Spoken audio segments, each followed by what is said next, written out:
Okay.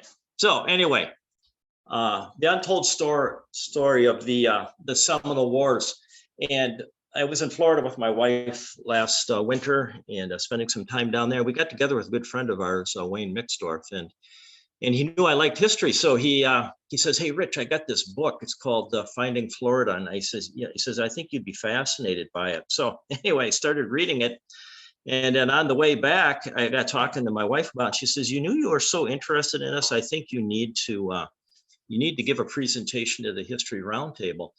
So, and actually, that's kind of the origin and how we ended up here today. It's based on the book. It's called The True Story of the Sunshine State by T.D. Allman. And as we go through this, he challenges a lot of the myths and a lot of the history behind Florida. So we're actually going to talk a little bit about the discovery and the history of Florida as we progress toward the Seminole Wars. And so anyway, that's kind of how this all got started. I think we're in business now. There was a little mismatch between PowerPoint and sharing the screen with Zoom. So, okay, I'm going to start off with the discovery. I'll go back here a second. Cover three topics this evening. The first is the discovery. Second of all, who actually owns Florida? And then last of all, we'll conclude with the Seminole Wars. So who discovered it? And why was discovery occurring? Well, there was primarily driven by the European powers, especially Spain and Portugal, looking for a shorter route to India and the Orient. And, you know, at that time, the routes of Marco Polo, those routes were long and dangerous. So Christopher Columbus set off and he founded the West Indies in 1492. And, you know, what he was really looking for was a route to India and therefore the West Indies. There was also an attempt for what's called the Northwest Passage, and John Cabot, basically flying under the English flag, flew there. And we'll talk about John Cabot in a couple of minutes. But this was a driving factor of why people were, especially the Spanish and the Portuguese, were sailing west towards the Americas. So Florida, the geography. Many people are familiar with it, but basically it's divided into two geographical parts. One's called the Panhandle. That's kind of the northern part there, that adjacent to Florida, adjacent to Alabama and Georgia. And then there's the peninsular part of Florida. The part we're actually going to talk about most of our discussion today is really kind of along the Panhandle part, branching down to what's called today, what is Tampa, and then northeast towards Jacksonville. So it's kind of a triangle there. And that's the areas that were primarily initially explored, and where most of the activity of the Seminole Wars occurred. So one of the first myths is, well, who actually discovered Florida? And if you read most literature, they'd say, well, Ponce de Leon in 1513, flying under the Spanish flag. And they say, well, he discovered it at St. Augustine. However, they know for a fact that that's not really true. He wasn't the first person there. The actual sighting, they know for a fact, was from John Cabot in 1497. And he actually flew under the English flag. And we'll talk about him in a minute and his sightings. Who actually found was the first explorer. The book contends that it's a person by the name of Gaspar Corte Real in 1500 who flew under the Portuguese flag. So who is this Gaspar Corte Real? Anyway, in 1500, he did his first voyage to Greenland. And actually, if you go to Greenland or Labrador, there's actually a statue of him there saying that he had been one of the original founders of that area. In 1501, he also did a return voyage to Newfoundland and Labrador. However, he was lost on sea on a return voyage. He was lost. His brother Miguel actually went back and looking for him in a return voyage in 1502. And there's evidence that somewhere in Massachusetts in 1918, they found a Portuguese coin that was from that era around 1500, 1501. So there's a suspicion that Real, when he was lost, and he went down the east coast, eastern seaboard, and from there, they suspect that it's a chance that when he was doing that, before he was lost at sea, that he would have founded actually Florida or had been there. So anyway, no definitive. I mean, this is kind of an assumption that the author makes, but I couldn't find any other supporting evidence to support that. John Cabot, most people will admit that he is probably the person that actually founded Florida. However, he never actually landed. Again, he sailed, he's actually of Italian descent. Here he's in his Venetian garb as you take a look at him. He sailed for England under King Henry VII. And in 1497, he went looking for a Northwest Passage to the Orient. He did discover Newfoundland and Labrador, but then finding no Northwest Passage, he started tacking south again along the eastern seaboard. And then what it was thought is he probably got as far as south as Florida before he became low on provisions and returned home. However, he was lost at sea. But he was lost at sea, but the rest of his ships were able actually to make it back, or some survivors were able to make it back. And according to U.S. history in 1830, it's written based on some documentation that he had sightings and documentation saying that he had seen areas along the eastern seaboard, including Florida. However, this is written 330 years after, after he actually supposedly sighted Florida. Okay, I found this interesting in the research about Florida. Called the Treaty of Tordesillas, and it was drafted in 1494. At that time in the world, Spain and Portugal were the two major naval powers. They were both Catholic countries. The Pope came out with a decree to remove Catholic conflict between these countries. So what they did is they divided the sphere of influence in the New World of the Americas. So they established a line, horizontal, vertical line that is along 370 leagues west of the Azores Islands. And they said everything to the left of that belongs to Spain, whatever they explore. Everything to the right of that belongs to Portugal. It's interesting, at the time of the treaty, it appeared very favorable to Portugal, and later it became more favorable to Spain. The reason being, remember why they were doing this exploration. They're trying to find a quick route to basically to the Orient and to India. Well, it made a lot of sense because east of that line, Portugal, they said they had everything, the Orient and in India. However, later on, it became actually more favorable to Spain as people discovered America and all of its resources, that both North and South America, it became actually much more favorable to the Spanish. It's interesting, this treaty is drafted 2 years after Columbus discovered America. So already there was a lot of interest and conflict that could have happened with the exploration of America. Now there's another compelling reason why we don't think Ponce de Leon was the original founder of Florida, and it's based on documented maps at the time. So there was actually 3 world maps that were drafted. The first one in 1500 by Juan de la Cosa. He developed the first world map. He actually was on Columbus's first 3 voyages to the Americas. In 1507, Waldseemüller, he had a world map depicting America as a separate continent with the Pacific Ocean, and he depicts the southern peninsula of Florida. And in 1511, Peter Martyr had a new world map. It was compiled with information he received from voyages up to around 1508. So he took all these documents from different voyages that had been done, and then he compiled based on those documents and logs. He created what's called the first graphic record of the discovery of many places, including Florida, Bermuda, and the Yucatan Peninsula. Of note is all these maps were developed before Ponce de Leon made his first voyage to the Americas, which was in 1513. So who is Ponce de Leon? He was born of noble birth. 1493, he came to the Americas as what they called a gentleman volunteer with Christopher Columbus's second expedition. In 1507, he was on a voyage where he was directed by the King of Spain to found and colonize Puerto Rico for Spain. In 1508, he was granted rights by the Spanish king to colonize Florida.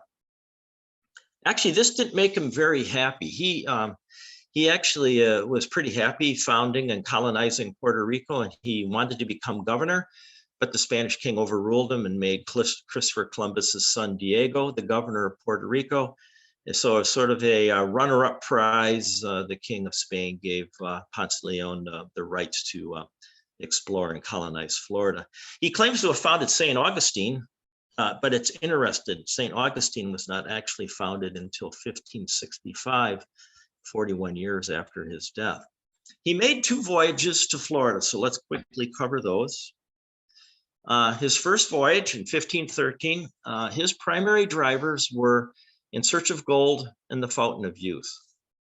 He landed just south of Cape Canaveral. He circled the peninsula, and he encountered Indians on the Gulf Coast side, or the Gulf side of Florida as we know it today. He actually returned to Spain. He didn't spend much time there. He actually returned to Spain, and he gave 5,000 gold pesos of his own money, the King of Spain, to make it appear that there was gold in Florida. So, not finding any, he used his own money so he could actually grant permission to go do another voyage to Florida.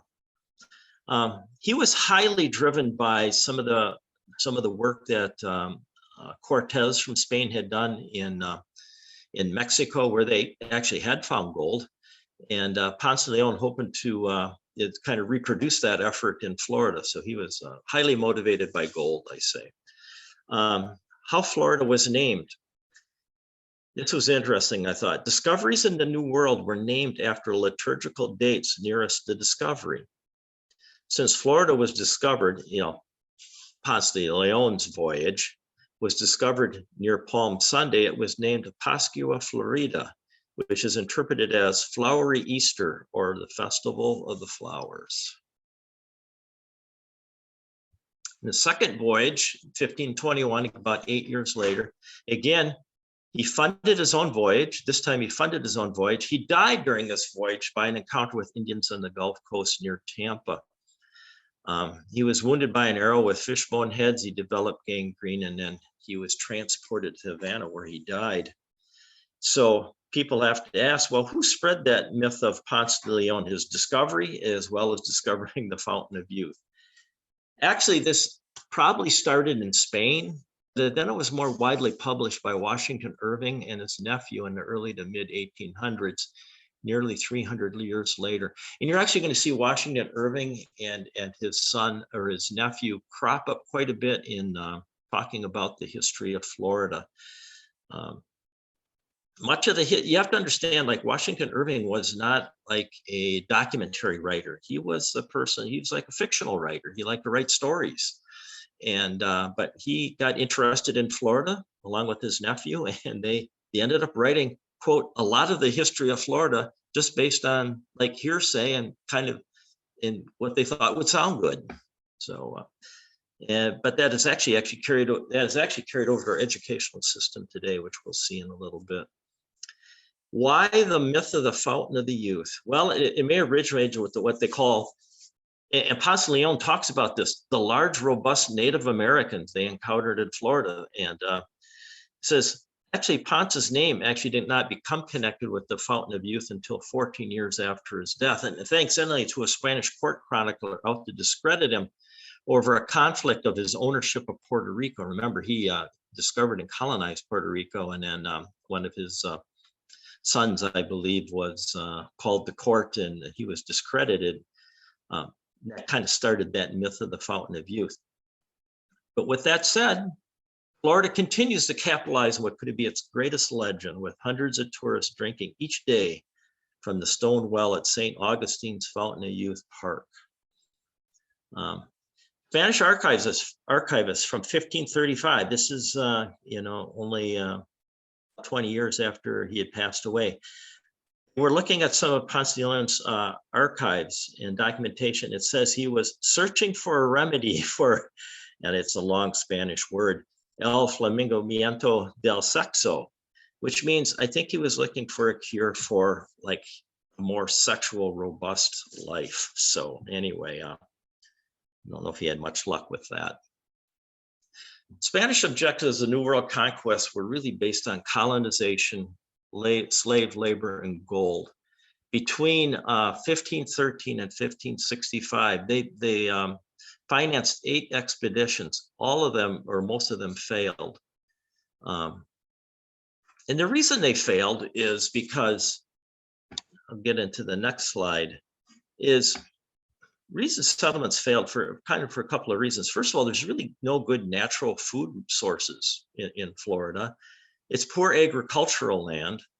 The Indians learned to be hostile. It was said that once the Indians saw like the white flags of the ships approaching, they knew that that really usually wasn't good news. That so the Indians learned early on to be relatively hostile to the Europeans, and a hot, humid climate was spreading a disease. These all kind of led up, and so they got. It's hard to establish the settlements when they were working against these many natural types of issues. Another interesting tidbit is called cross following the sword. There was 100 Catholic missions established in Florida. By 1705, all of them had failed. So between that, the lack of agricultural stores and no gold frustrated the Spanish. So they were kind of losing interest in further colonization. But along came a person by the name of Henry de Soto. First thing I think about when I think of this person, hey, he's the guy that discovered the Mississippi River. And we'll talk about that in a minute. In 1538, he did an expedition. He brought 9 ships with 600 men. And again, he was searching for gold in a shortcut to China. His expedition lasted 3 years. He traveled roughly 4,000 miles through Florida, landing on the eastern seaboard, northeast side of Florida, traveled across the peninsula up into like southwest Georgia, southern Alabama, and up into Tennessee, it was thought. Again, he had to fight a lot of things here too, hostile Indians, climate that they were not familiar with, rough terrain. And in May of 1542, he died what was called on the banks of a big river, most likely the Tennessee or the Tuscaloosa River. So what's the myth of the discovery of the Mississippi River? This is a myth that actually was propagated by Theodore Irving, a nephew of Washington Irving, and was later encouraged by a DeSoto hobbyist called Henry Schoolcraft, which actually Henry Schoolcraft ended writing a lot of history of Florida as well. It's interesting. Congress authorized the painting of DeSoto founding the Mississippi River, which was dated 1602. 1602 was 40 years after DeSoto actually died. So there's a lot of scrutiny in the fact whether the big river that DeSoto died by was actually the Mississippi. And the author goes into some explanation of why he didn't think that would be possible. And one of them is right here. What was the actual outcome of his expedition? Well, it ended in disaster. They returned with 2 slaves, 3 horses, and 700 pigs. They actually came with, again, 9 ships and a number of supplies. They came up with 600 pigs. They came with 600 of them.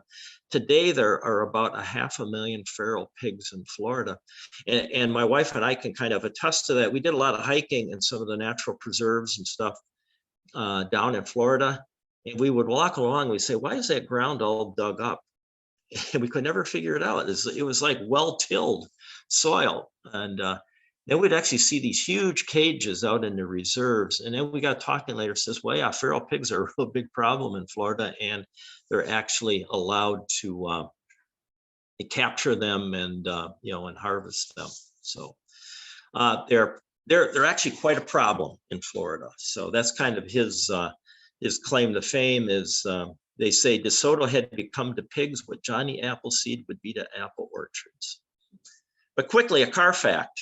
Walter Chrysler used the DeSoto name for his cars. His what I call his mid-sized vehicle was the Plymouth, again, named after another Native American chief, and also then DeSoto was the luxury vehicle from Chrysler. Okay, so who actually now owns Florida? And again, we've been talking about the Spanish. So here's a brief history of the rule of Florida. For about 200 years, 1500, 1700, Spanish would have called determination. And in 1698, the French established Pensacola. 1702, Fort Augustine is attacked by the English. And then from 1700 to about the 1820s, this is where the English and the Americans do their invasions, and through treaties and otherwise lay claim to the Florida. In 1763 to 1784, it was under British rule. That's coincident with the 7 Years' War. And in 1806, with the Louisiana Purchase, it comes under what we call U.S. rule. So who claimed Florida for the Spanish? It's a person by the name of Pedro Menendez of Diavilas. In 1565, he attacked what's called Fort Caroline on the St. Johns River. The St. Johns River is actually the river that runs from the coast through Jacksonville down into Florida. There was a French establishment there. He attacked it. They basically massacred everybody at that fort. And there's actually an inlet on the St. Johns River near Jacksonville called Matanzas Inlet. Matanzas in Spanish means slaughter.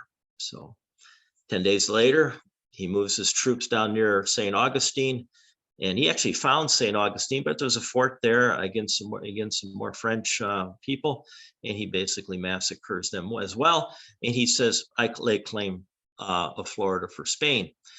It's interesting. There's a lot of feudal wars in Europe going on at this time. You know, the Spanish, the French, the English. What they did is they really just kind of took their wars, you know, and made, as they explored, they extended those wars into the New World. As a result of the Reformation, the Spanish, you know, primarily Catholics, viewed French Huguenots and English pilgrims who started in the settlements in America as threats that needed to be purged. So basically, Menendez killed for God and the king, but he was also still pursuing what's called the Northwest Passage. What was the outcome of Diavilas' campaign? Well, French would actually turn it right around within a couple of years and retake those outposts at Fort Caroline and St. Augustine. By 1602, you're talking about 35 years later. So the Spanish are starting to question if, is Florida really worth all this effort? And by 1698, the French had established an establishment or a colony or a settlement at Pensacola. So along comes the British rule, 1763 to 1784. After the French and Indian War, the French in North America basically ceded all their territory, primarily in the northern part of the US as well as Canada.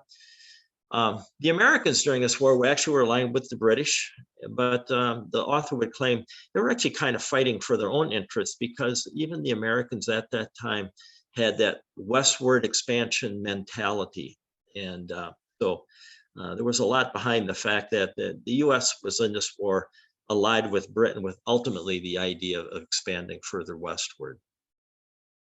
Now, as a result of the French and Indian War, the Spanish lose Florida, but they are given New Orleans and French lands west of the Mississippi for being a British ally. So the Spanish were a British ally during the 7 Years' War. And this will come into play in a little bit. So under British rule, British actually had a little bit more organization to them. They actually took Florida, as you see in this map here, and they divided it into two geographical regions. There was East Florida, which is the peninsula, and St. Augustine is the capital. West Florida is basically the part of Florida along the northern Gulf, takes up parts of from Mississippi and the southern third of Alabama, Mississippi, and Louisiana. Pensacola was the capital there. The east-west dividing line is called the Apalachicola River, and that runs actually just west of Tallahassee here. So it The mouth of it's somewhere in Georgia, right along the Georgia-Alabama line, and runs south through the Gulf. So that was a good dividing line. We'll actually talk a little bit more why Tallahassee ended up the capital of Florida here in just a minute. But the British tried to organize things a little bit more. And they also tried to set up colonies in Florida. The first one was the New Smyrna colony, established with 1,255 colonists. However, within 2 years, only half of them survived. Another British real estate speculator by the name of Dr. Andrew Turnbull, he tried to raise grapes and silkworms. This failed, and the colonists actually wanted to go back and leave to Cuba, but he wouldn't let them go, so he starved the colonists there. There's survivors that were able to get out of this colony, made their way to the St. Augustine area, and they were called Minorcans. So if you hear that term Minorcans, that's where it's derived from.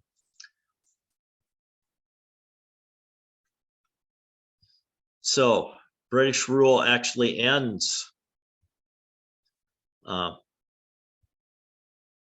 with the Louisiana Purchase.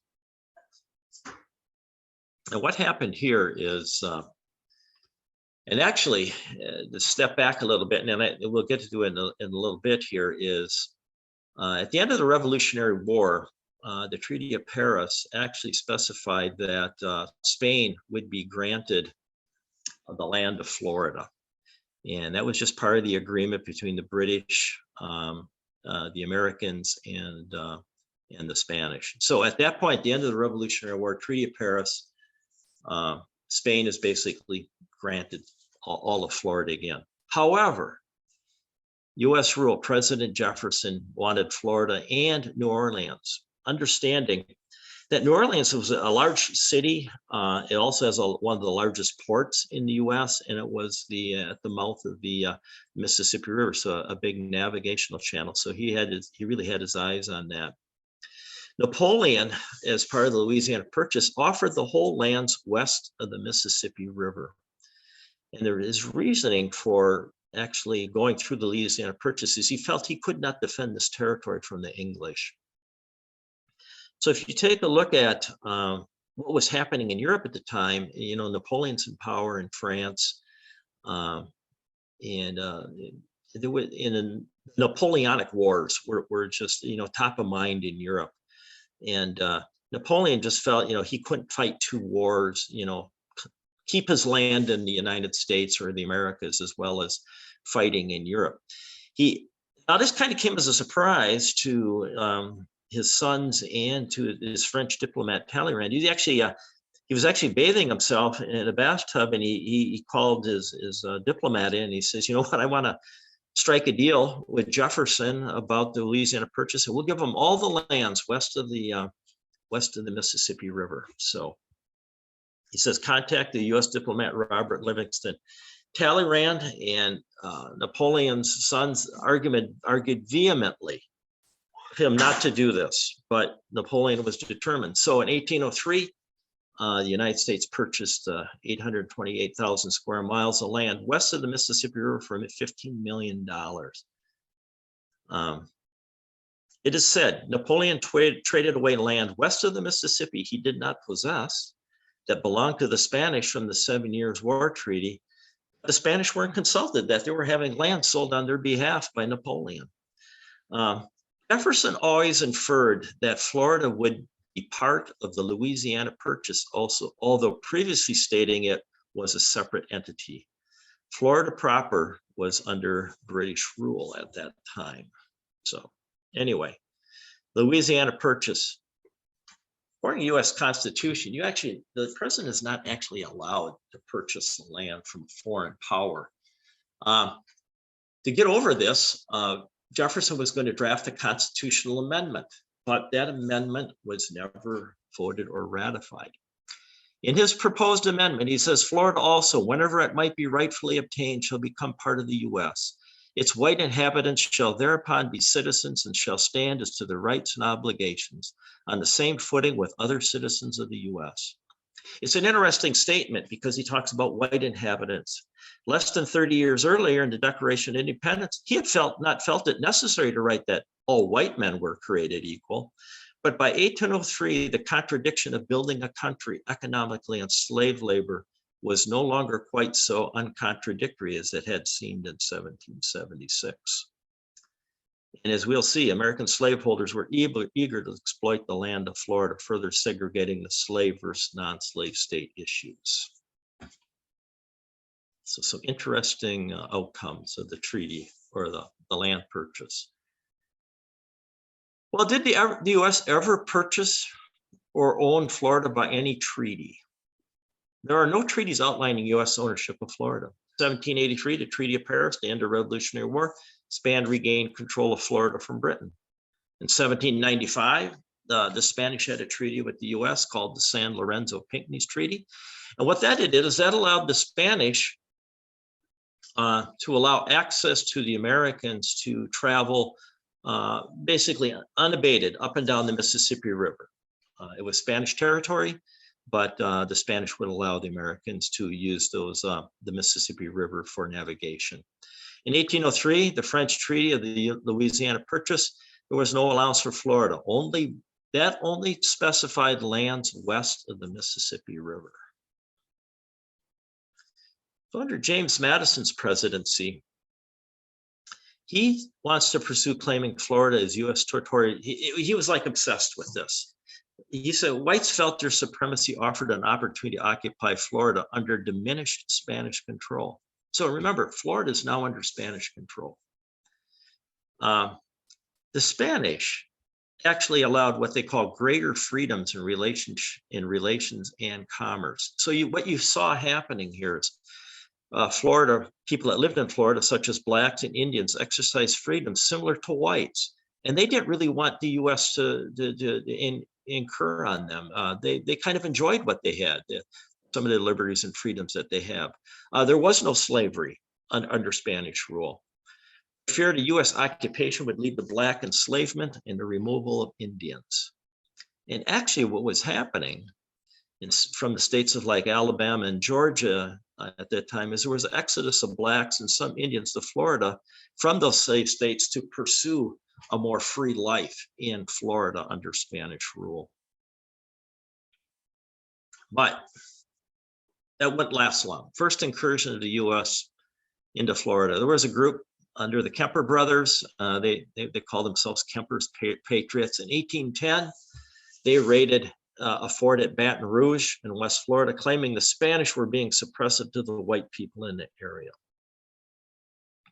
But what you're going to see is a lot of these incursions, we're going to see it in a couple of minutes with a person by the name of Matthews. There's this repeating theme of obtaining Florida territory by the U.S. Some Americans will arrive in the territory and claim allegiance to the country, in this case, Spain. They'll raise arguments about tyranny by the Spanish. Then they'll rise up against the Spanish government and they demand liberty. And then they declare themselves free citizens of a free country. And then they ask America to intervene with protection and annexation. So it's interesting, this early behavior in Florida actually has what's called the butterfly effect.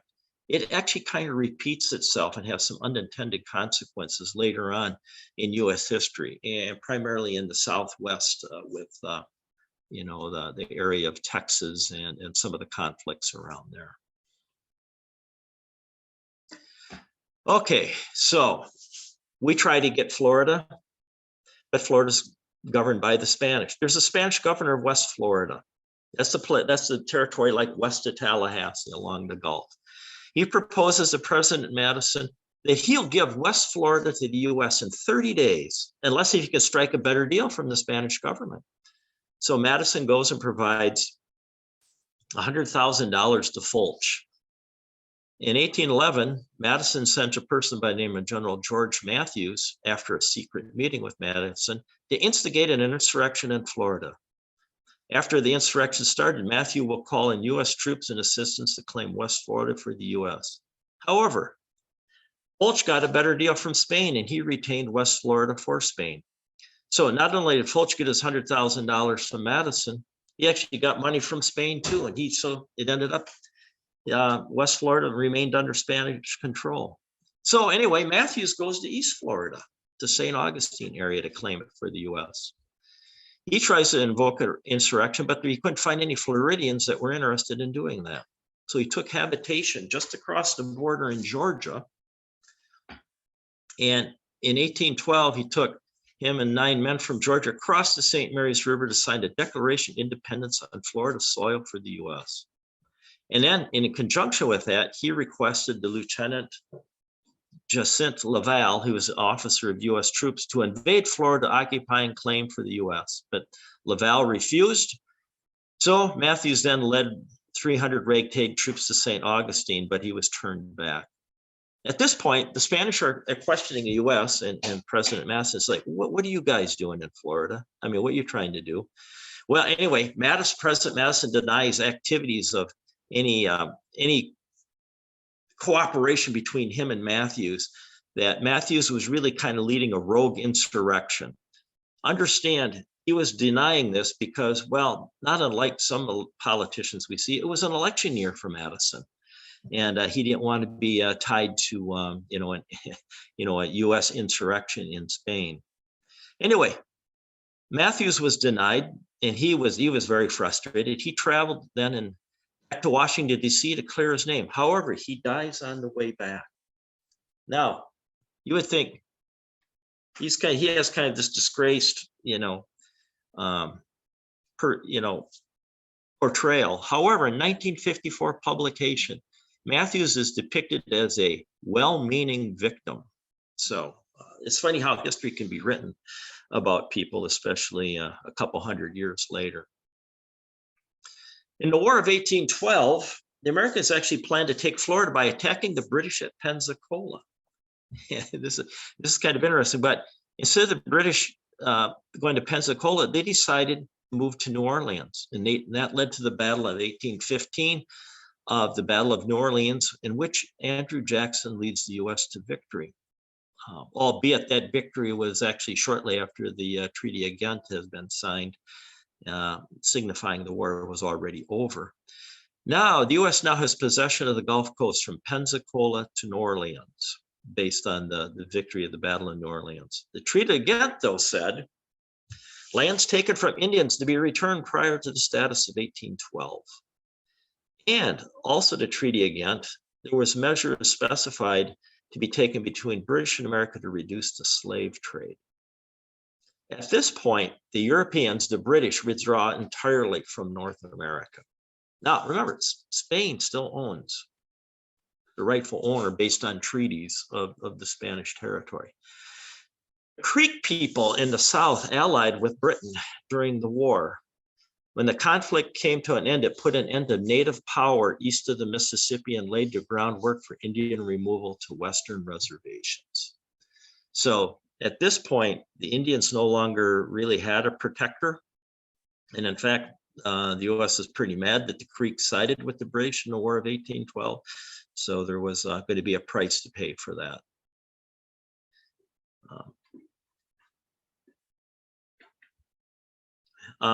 And Andrew Jackson, let's talk about him for a minute, because we're going to be talking about him. He is very fundamental in the whole Seminole War process.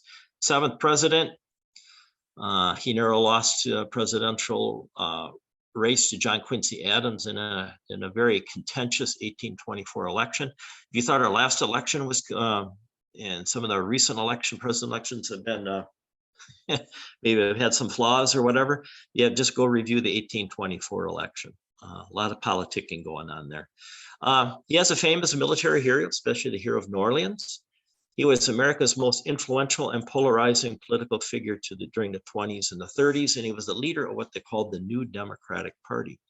And a lot of his policies were that he was a big supporter of states' rights, slavery extension into Western territories.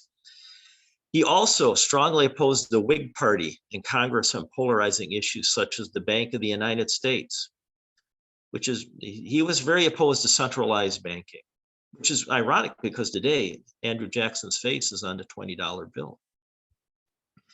And most historians will readily admit that his legacy is tarnished by his role in the forced relocation of Native American tribes living east of the Mississippi.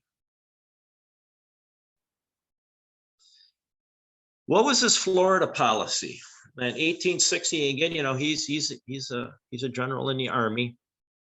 In 1860, it's just like only a year after the Battle of New Orleans, he set out to what he called Americanize Florida.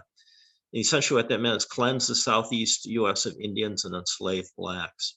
Now, he had the attitude that's kind of reflected in a Stephen Douglas quote, which is from somewhat later. Society by the white man for the benefit of the white man, to be administered by white men in such a manner as they determine.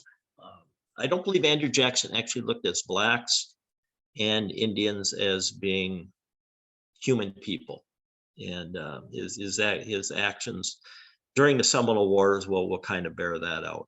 So that kind of set the stage for the dynamics behind the Seminole Wars. So the first Seminole War, 1818-1821.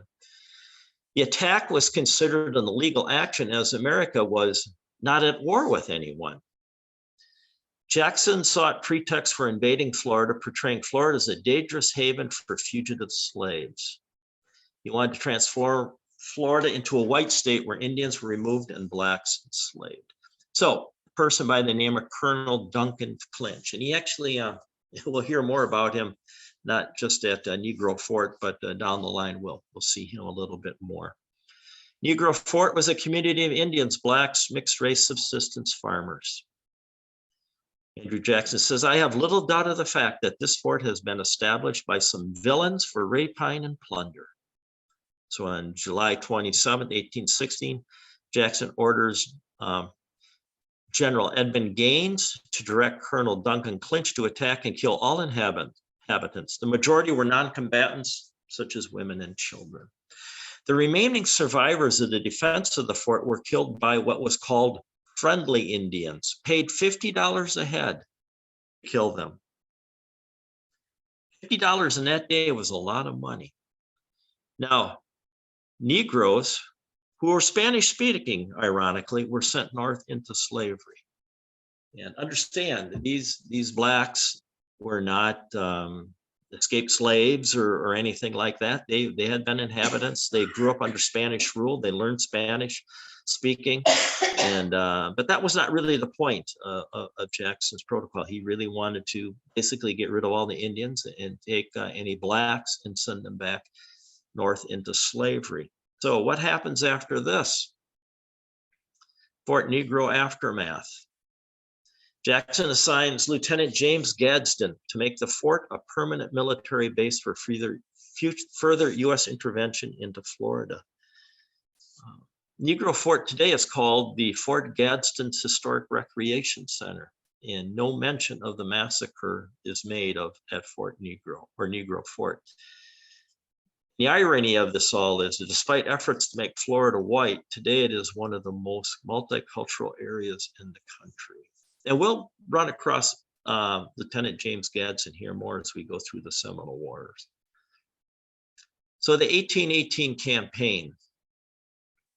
This is all happening. What just happened at Negro Fort was basically all under Jackson prior to the 1818 campaign. In 1818, Jackson himself set out with 2,000 troops ordered by President Monroe. He wanted to attack savage foes in Florida for Americans and take it on the cheap from the Spanish. Jackson bragged he could secure the possession of the Floridas in 60 days. Well, as it turns out, Jackson slogged his way across Florida trying to track down Seminoles. He had a couple of problems. First of all, he could never find them to engage them because we called simply vanished in the wilderness. Jackson ordered 2 Englishmen to be killed, Robert Ambrister and Arbuthnot, and he used them as an example of British incursion into Florida, which gave him an excuse for invasion. It was interesting. These 2 British folk, they were really just kind of visitors in Florida and kind of minding their own business. And actually, they got to actually be pretty good friends with Jackson. But when Jackson needed kind of an excuse for why things failed, he used the excuse that these 2 people were informing the Indians of where he was at, so he could never find them to attack them. Well, with the Florida excursion a failure and the British demanding a reason for the killing of Armbruster and Arbuthnot, the troops withdraw. Monroe at this point disavowed that he had given any order, which was actually the real letter to Jackson to invade Florida. So again, in the case with Matthews and Monroe, there's a level of denial by the president that he ever authorized any activities in Florida. First, so that's really the first Seminole War. What were the outcomes of it? Monroe still emerges as this benign presiding president, the genius of what's called the era of good feeling. And Jackson actually emerged absolved of any blame by Congress. Remember, this was viewed as sort of an illegal attack into a foreign country owned by Spain. The military committee of the U.S. House of Representatives found Jackson violating many U.S. laws and an unlawful military campaign in Florida. However, it was taken to vote in the House rejected the committee findings by a 2-to-1 vote. So it's good to know your political friends, I think. So in 1821, Jackson becomes governor of Florida for 6 months. And actually would never step into Florida ever again. He would never actually physically be in Florida. So the Second Seminole War, 1835 to 1842. Again, there's kind of a big gap here. Remember that the first war theoretically ended in 1822, so there's about a 13-year gap here. So we're going to kind of fill in some of the things that are happening in Florida that lead up to the Second Seminole War. In 1821, Duval took over governorship from Jackson. Here's a picture of William Hope Duval. He perpetuated the idea of expunging Indians from Florida to locate them west of the Mississippi. Ralph Waldo Emerson, who actually visited Florida and observed what was going on, he quoted, "Governor Duval is the button on which all things are hung." And so basically he said, hey, what Duval wants done, he'll get done. And if you're not in line with him, nothing will get done. So Duval carried out a policy of providing lands for political and monetary kickbacks. Now, to his credit, though, he did set up a state house. He located the capital to St. Mark's, which is present-day Tallahassee. And why Tallahassee? Well, it's the midpoint between the west capital of Pensacola and the east capital, St. Augustine. And above and beyond that, Duval commented, location didn't look like Florida. It was good, fertile land.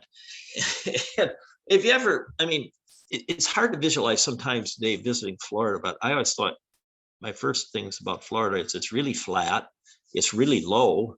I'm thinking nothing's much more than 3 feet above sea level down there in the whole state. But you do get to the northern part of Florida along the panhandle there. It is more fertile land, rolling lands, fertile land, especially around the Tallahassee area. You can kind of see that. He said, well, it didn't look like Florida, which was basically a swamp. I think that's what his primary impression was. Here enters a person called Enmathla, or it's also called Neamathla. He was a Seminole chief, but he was originally born Creek Indian. He was a prosperous landowner and farmer of property at St. Mark's in Tallahassee. Well, that's exactly where Duval wants to establish the capital. So what they do is they actually go and just take the land. And they said, you know, you guys got to move out. We like this territory, this land around here. You know, you have to move out. We're going to establish our capital here. He was a Seminole chief, and he also was involved in the Treaty of Moultrie Creek, which we'll get into next. So what was the Treaty of Moultrie Creek? 1823, treaty between the Seminoles and the U.S., negotiated by Duval and James Gadsden. What were the terms of this treaty? The Seminoles were to move to a reservation 4 million acres in Central Florida. And if you can kind of see on your screen right now, the picture of Florida, it's highlighted in blue, and it's an area around, it's north of Lake Okeechobee, running up to just north of what I would call probably Orlando. But it's 4 million acres. It's horrible land. I mean, you can't do anything there. You can't, at that time, it's before, you know, the U.S. service, you know, Corps of Engineers went in there and started dredging and setting up dams and dikes and waterways. I mean, it was all swamp. The US government was to provide monies and supplies for relocation, but it also specified the treaty could say that white settlers could build roads and seek runaway slaves within their reservation. Interesting term. The Seminoles didn't really completely understand the treaty, which actually was not so unusual with a lot of the treaties that were done with the Native Americans at that time, not just in Florida, but same could have been said of Black Hawk, around the Quad Cities when he thought he negotiated a treaty that meant one thing and it meant something completely different. Anyway, and Mathla wouldn't leave his property. He wanted monies for relocation. He wanted farming tools and he wanted support for education. Understand, these people just didn't live in teepees. They were kind of well-established farms and very prosperous agricultural land, prosperous farms. They had their own educational system. And so he wanted something like this in return if he had to be moved. Anyway, when he didn't move, Duvall declared Mathla a traitor. Actually, he is later humiliated by Duvall. And what happens in Mathla? It's later on, November 1835. So you're talking like 12 years later. And Mathla, he wanted no part of the war, the Second Seminole War. So he led his people toward Fort Brooke, which is near Tampa, where they were to board ships to go west. However, this was considered a betrayal by other Seminoles, Osceola in particular, who we'll meet in a minute. Osceola actually met in Mathla on the trail and killed him. So it's kind of a tragic ending to end Mathla. I'm going to put a little note in here about Marquis de Lafayette, even though he had absolutely nothing to do with the Second Seminole War. But within that time frame leading up to it, in 1824, Congress grants land in Florida to Lafayette in return for his good service during the Revolutionary War. Well, he never actually visited the land that he was granted, but he did, send some French there and they tried to establish a vineyard on his land. The vineyard eventually failed. And by 1834, America had embittered Lafayette, who wrote, "I would never have drawn my sword in the cause of America if I could have conceived thereby that I was founding a land of slavery." So some pretty strong words about that. Events prior to the Second Seminole War. In 1823, Gadsden was appointed as commissioner to help with the organization and expulsion of the Seminole Indian tribe from their homes in Florida and southern Georgia, along what's called the Trail of Tears to land reservations in what is now Oklahoma. In 1828, Andrew Jackson is elected president. And in 1830, President Andrew Jackson signs what's called the Indian Removal Act, which authorized the resettlement of all Native American peoples to lands west of the Mississippi River. In 1832, Lieutenant James Gadsden, remember he was the person that now was put in charge of the expulsion of the Indians, especially the Seminoles. He negotiates what's called the Treaty of Payne's Landing with various Seminole leaders. The translators were actually bribed to give the Seminoles a false idea of the proposal. The terms called for the Seminoles to move within 3 years to the lands assigned to the Creek Indians west of the Mississippi if the Seminole leaders found the land to be suitable and for the Seminoles to be absorbed by the Creeks. It also required that any African Americans or Blacks living on the Seminole reservation be left behind so that they could be claimed as slaves. So the Seminoles could leave, but anybody of any type of Black descent could not leave. Okay, let's check out that land in Oklahoma. That was part of the treaty, is to give the Seminole tribal chiefs an opportunity to check that land out in Oklahoma. Well, there's a person by the name of John Fagan. He was an Indian agent assigned by Jackson. One of the captains of the U.S. Forces in Florida, Captain Sprague, had a quote of Fagan. He was totally unqualified, both by education and morals. Well, anyway, 7 tribal chiefs and Fagan traveled to Oklahoma.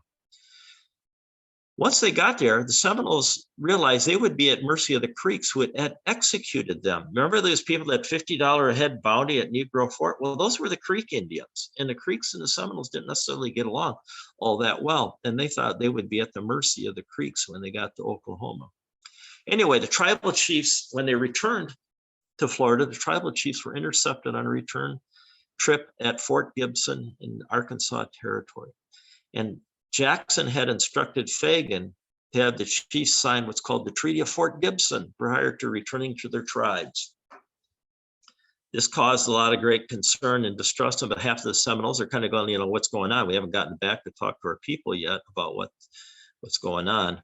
They tried to renegotiate a treaty. And one of the reasons for this is Fagan was deemed to profit by removing Seminoles from lands he would then later claim and sell. Well, anyway, as it turns out, the Seminoles did agree to this Treaty of Fort Gibson, and they did agree to leave the land in Oklahoma. They felt it was not suitable, and that was the terms of the treaty of the Payne Treaty, is that the Indians, tribal chiefs, would view the land that they were going to be sent to that would have to be suitable. They'd have to agree to that. Well, anyway, Seminoles won't leave. What's next? Well, John Eaton was appointed the Florida's second governor, and he actually promoted a peaceful coexistence with Seminoles. However, the Indian agent was assigned a new Indian agent, Wiley S. Thompson. He sought to have the Seminoles move by virtue of providing them with guns, in which they would feel they would be on a manly adventure. I thought that was kind of an interesting way to encourage the Indians to move. The first guns were given to a person by the name of William Powell Jr., later known as Osceola. And guns were also given to other tribal chiefs in their tribe of Tecumseh, Cocais, and Geronimo. Osceola, the Seminoles, wanted to live in peace and coexistence. They still weren't really all that interested in leaving. But Thompson was increasingly hostile to Osceola. Eventually, Osceola was imprisoned and enforced to prove repentance by accepting the Treaty of Payne's Landing. Powell was consented, or Osceola, and he was released and provided with guns and supplies for his Indians to move. Well, what's a little background about Osceola? He was born actually in Alabama, 1804.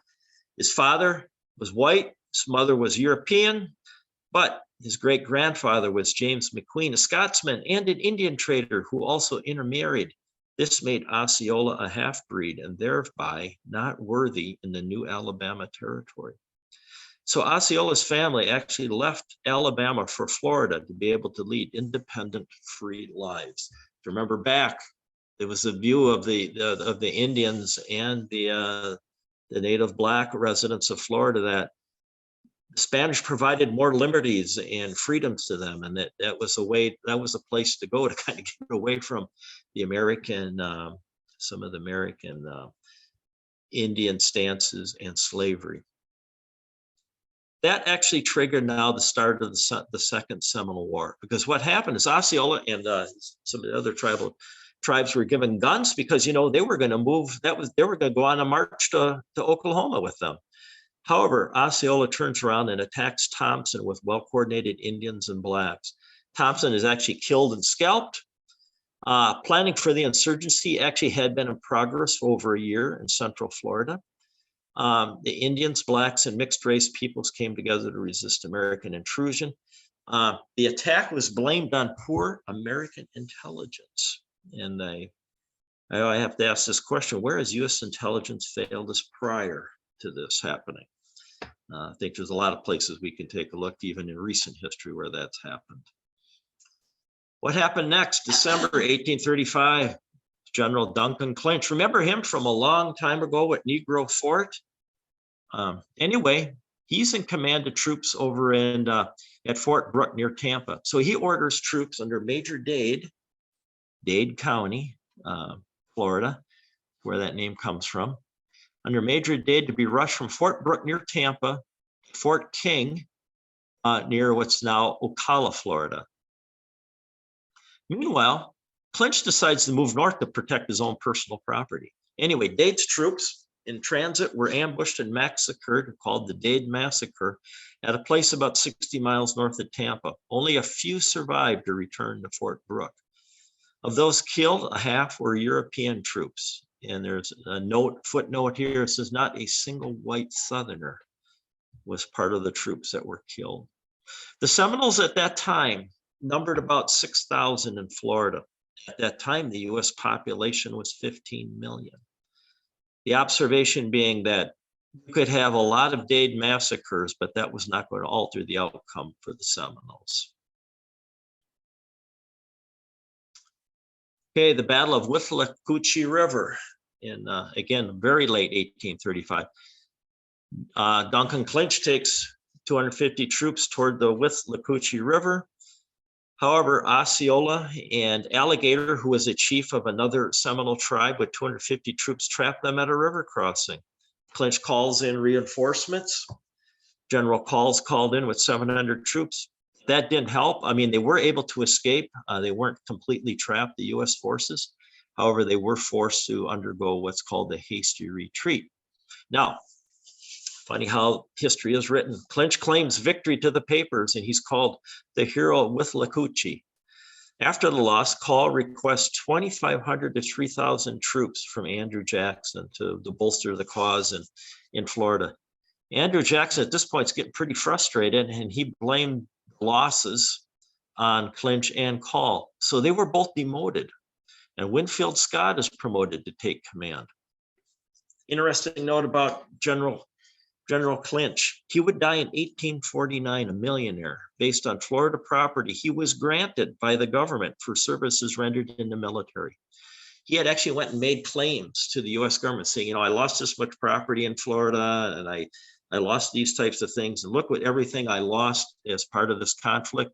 And the government says, well, oh, that's great. You know, so they actually reimbursed him, and with that money, he went and purchased Florida property and died a millionaire. Winfield Scott, we're all probably familiar with him. He was part of the Civil War legacy and some of the early campaigns, but he's a young guy right now. And what he proposed is a three-pronged attack, one that would run up the Gulf Coast, one up Central Florida, and one up the Atlantic coast. And then they would converge, all kind of come together at Fort Brooke near Tampa. The Indians would be caught in a trap and driven towards Tampa, and those not killed would be put on boats and moved to Oklahoma. Now, this plan, this three-pronged attack, if you those who kind of follow Winfield Scott during the Civil War, he had a plan called the Anaconda Plan, which is in some ways on a larger scale, kind of similar to what he was proposing here in Florida. However, the offensive starts on March 26, 1836. And not hardly a month later, 4,000 troops converged at Fort Brooke, but there weren't any Seminoles. They couldn't find any. So Scott deserted and abandoned Florida, and General Clinch resigned. The Seminoles had not been defeated and captured. Jackson now really was upset. He deemed the failure campaign due to a lack of ruthlessness.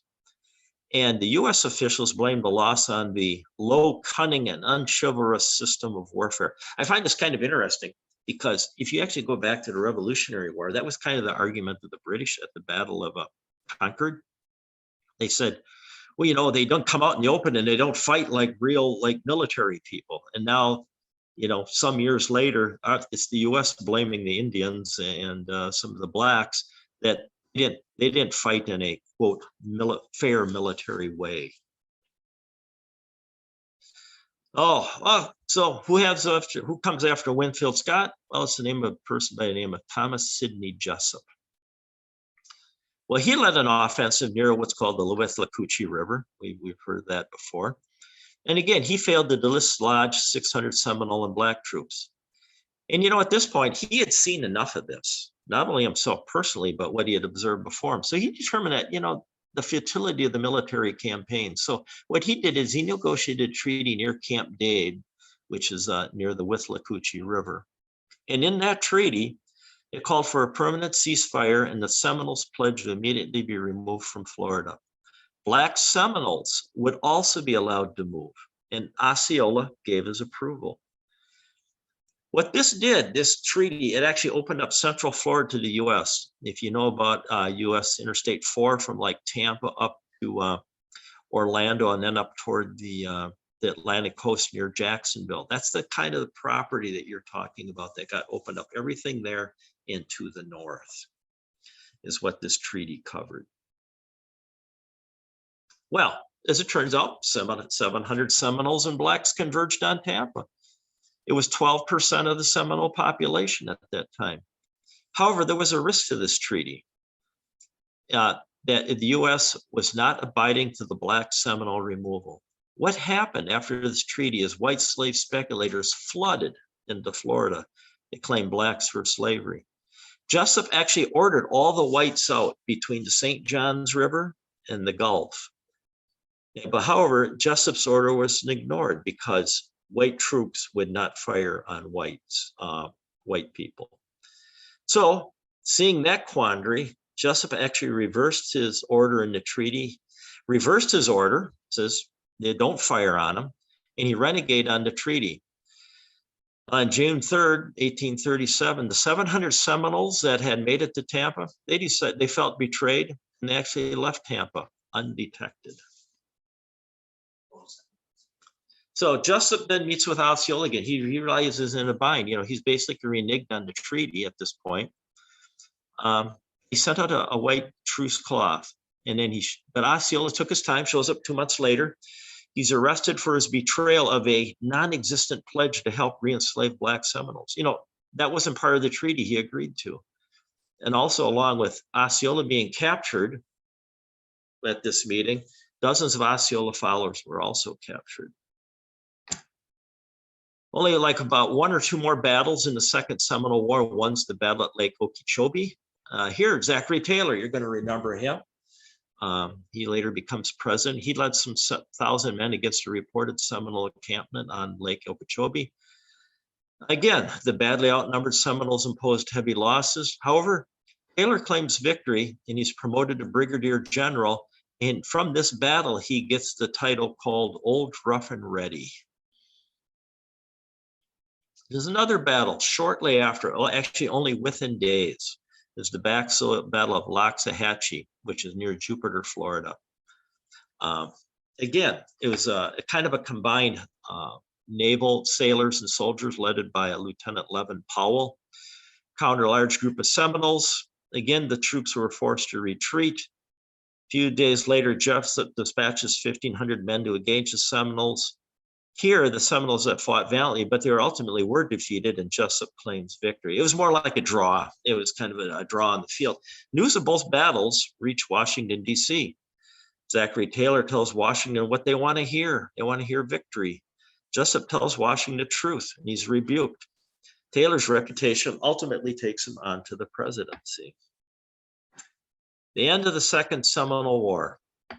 After these battles, Jessup actually goes and makes a request to the War Department to actually end the conflict. He says, quote, "We have committed the error of attempting to remove them when their lands were not required for agricultural purposes, when they were not in the way of the white inhabitants, and when the greater portion of their country was unexplored wilderness." And he has a later quote that says, "Awarded to protect and expand slavery, a Negro, not an Indian war." He actually requested the U.S. government for the Seminoles to remain in the Everglades. And Jessup came to loathe Andrew Jackson. He portrayed Jackson as a liar, a fraud, and a braggart. Jessup has an interesting career. He later worked in the West on behalf of the Seminoles in the Oklahoma Territory. He was also quartermaster in the U.S. Army for 42 years before he died in 1860. So what happened to the Seminole Indians after the Second War? By 1842, some 3,000 to 4,000 Seminoles had been resettled. Only a few hundred remained in Florida. And the Armed Occupation Act of 1842 promoted white settlement in Florida. And also in 1842, the Second Seminole War was officially declared over. There's a third, I'm going to talk about what happened to Osceola. This is only sort of a sidelight topic, and then we'll finish with the third Seminole War. In January 1838, Osceola, after he was captured, he was moved to Fort Moultrie in South Carolina. He died of medical neglect in prison from what's called peritonsillar abscess. It's a treatable condition, but it was ignored by the physician. And he died on January 30th. Dr. Wheaton, his physician then, when he died, used a scalpel to sever his head. His body was buried at Fort Moultrie. He saved the head and placed it on his son's bedpost when he was naughty. Later was given to his son-in-law, Daniel Whitehurst of New York, who displayed it with his other artifacts at his New York home. He eventually then donated it to the Surgical and Pathological Museum in New York, but it vanished in a fire in 1866. So you ever hear the story of Osceola's head? Now you can be part of that conversation. It's interesting. Osceola is actually a feature, or used to be. I don't think they probably don't do it anymore. It was a feature at a halftime of Florida State football games. And actually, if you listen to Florida State football games, you can hear the war chant. And that's kind of where it derived from, was derived from the Seminole Wars. The Third Seminole War was 1855 to 1858. It was not a true war in a sense. It was only a few minor raids, no battles. At the time, only around 300 so Seminoles lived in Florida, and they were under Chief Billy Bowlegs, who assumed control over the Florida Seminoles after the older leader of Chief Sam Jones neared 100 years of age. He repeatedly told the Americans he just wanted to be peaceful and left alone. For around a decade, the U.S. states repeatedly tried to bribe or buy Chief Bowlegs in leading the Seminoles out of Florida, and he refused each time. Eventually, American soldiers destroyed his banana crop and farm and settlement, which enraged him and led him to retaliate. And by this action, the U.S. initiated the Third Seminole War. Can't believe we're really arguing about 300 Seminole Indians, but I guess that's what it is.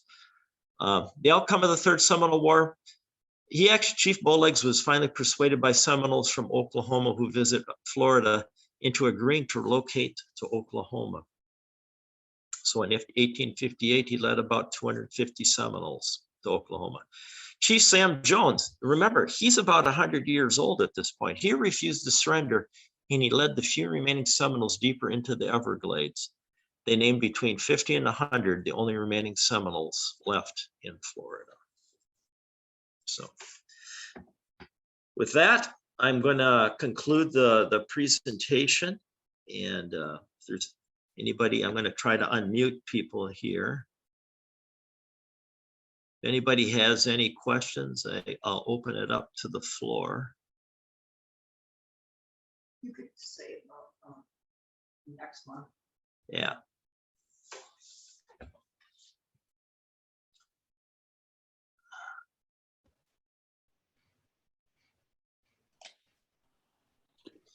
This is Alan. Yeah. Just two quick comments. One, when the Spanish Columbus started and others followed, first came, ahead of gold, the big return for them was slaves.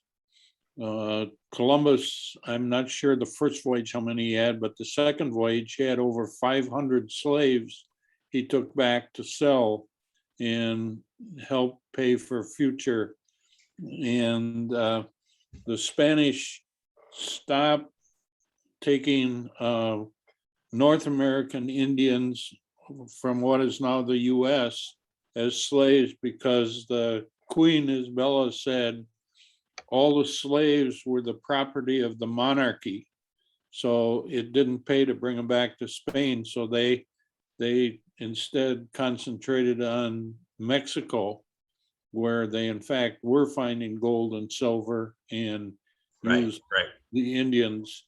Yeah. The other quick comment is Jefferson really wants New Orleans. Very simple reason, the cheap transportation at that time was all by river.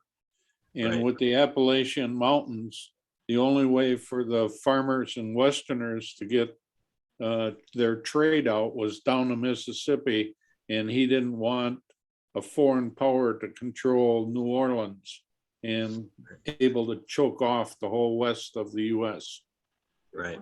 Yeah. Good point. Thanks for sharing. Any other questions or? Okay. Okay. I thought it was kind of interesting that we think of U.S. history during this time period of a lot of about the Western movement toward the manifest destiny and so forth of heading west. But it was to think that some of those presidents at that time were, I don't know, you don't get a very good impression by their performances on how they treated people or what they did, especially in Florida was kind of a, I don't want to say minor part of the U.S. history at that time. It wasn't a big player in what was going on. And I think it's important to kind of keep in context too. I mean, this is what happened in Florida, and this is some of the political involvement and maneuvering that was happening. That's only talking about Florida in the Southeast, particularly. I mean, there was probably a lot of other good things that were happening under those presidents, but it is an interesting aspect that some of the attitudes that and policies that were very repressive, and unfortunately, sometimes it takes generations to get over some of that. So I think we still struggle with it today. In a large part. So. Hey, Rich, can you hear me? Yeah. Yeah. First of all, Rich, thank you for inviting us to this. This was very, very educational for us, you know. And I'm sure my British wife would like to consult you on some of those statements, but you know, she's la. But anyway, I think your whole organization, you know, my hat goes off to all those 17 members that you were talking about. You've done a very, very good job here, and it was very, very educational for us. And I'm probably going to have to get more involved in listening to this. All right, but thank you for taking the time, and thank you for inviting us. And hi, Jeff. I'm also very happy to have been able to sit in and watch this. Like, you know, now I know why you and I read every placard when we go somewhere. Well, I know you being a one-time Florida resident, more in the Miami area, of course, but that's a whole different story of Florida. But it's very interesting. Most of the land in Florida, south of like Orlando, anything south of like from Tampa to up towards Jacksonville was kind of viewed as worthless land. I mean, yeah. And in fact, not many people lived there because it was uninhabitable, even by the native. Yeah, even the natives didn't live there. Right. You know, and I think it's funny. It was weird, and like I think would be a nice little addendum to your wonderful historical, you know, story here is like how the Seminoles came back to Florida, because they're fairly big down in Dade and this now, which never was their area. But yet the Seminoles have a fairly big footprint down in the southern Florida now. And I think it'd be interesting to hear how that came around someday. Well, it's funny. That's a great segue, Jeff, because next month I've been asked to come back and kind of do a follow-up to what was the outcomes of the Seminole War? What actually happened to them, not only after that, but where are we at today? So actually next month I will be speaking again, and it will be about just that, kind of the outcomes of the Seminole Wars. I'm also going to talk a little bit about Florida's and the Trail of Tears, which is again sort of a tragic episode in our history. And then I'm going to kind of follow that up with Florida's involvement in the Civil War and how were they involved. So that'll be next month's presentation of follow-up Seminole Wars, Trail of Tears, and yet the Civil War. So stay tuned for next month, January 13th. I hope I'm invited again. Yeah. And we do have all of our recordings on our Madison City Roundtable YouTube channel. So usually a day or two after these meetings, we have meetings posted there if you ever want to go back and watch or share it with anyone else. So I think it was interesting hearing what you said. Part of our history that we think about is democracy and everybody's valued. And then part of what you were talking about is this kind of greedy, get land, push people around, you know, and that certainly went on Texas. California, there's not just a story of democracy and caring about individuals, but then this kind of greedy, no principles part of our history that both were going on. Yep. One was democracy, but it wasn't always democratic for everybody involved. So, yeah. So, no, I hear you. Yep.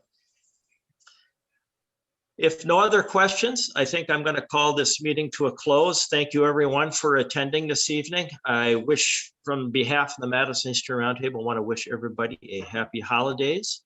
And we'll see everybody in January 2022. So, Thank you. okay, Thanks, thank Rich. you. Great job, Rich. Yeah, thank Thanks. you. Happy holidays.